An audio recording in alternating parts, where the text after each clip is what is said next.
නිගම්වල තියෙන ලාභ කඩේට ඉතින් මේ දවස්වල නිගම්ව ඉන්න හැමෝම දන්නවා ඇති. යාවට ඉන්න අය දන්නවා ඇති මේ කඩේට ආවොත් මේකේ හැමදේම තියෙනවා. ඉතින් මමත් අද ආවා මේකෙන් මොන හරි අරගෙන යන්න කියලා. ඉතින් ඇත්තටම ආවට පස්සේ හිතා ගන්න බෑ ගොඩාක් බඩු තියෙනවා. ඉතින් ගෙදරට අවශ්‍ය සියලුම දේවල් එකම වහලක් ඇටින් ගන්න පුළුවන් තැනක් තමයි නිගම්වල තියෙන ලාභ කඩේ. ඉතින් ඒක තියෙන්නේ නිගම්වල ගෙට්ලි ස්කූල් එකට එහා පැත්තේ හොයාගන්න හරිම ලේසි ලොකේෂන් එක.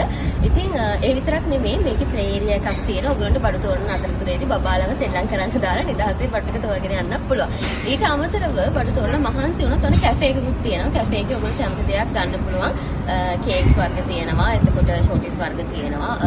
ජූස් වර්ග, ටී ඕන එකක් ඔයගොල්ලන්ට අරගන්න පුළුවන්. ඉතින් හරිම පහසුයි. මොකද බබාලට සෙල්ලම් කරන්න පුළුවන්, කෑම කන්න පුළුවන්, බඩු තෝරන්න පුළුවන්. එකම වහලක් ඇතුලේ සියලුම දේවල් ගන්න පුළුවන්. නිගම්වල තියෙන ලාභ කඩේට එන්න මේක මල්ශාරා විහාරයේ කඩේ මගේ හොඳම යාළුවෙක් කඩේ. ඉතින් රොෂානේ මාෂකයි හදවතින් විශ් කරනවා මේ වගේ කඩවල් ලංකාව පුරාම තව තවත් දාන ශක්තිය ධෛර්යය ලැබේවා කියලා.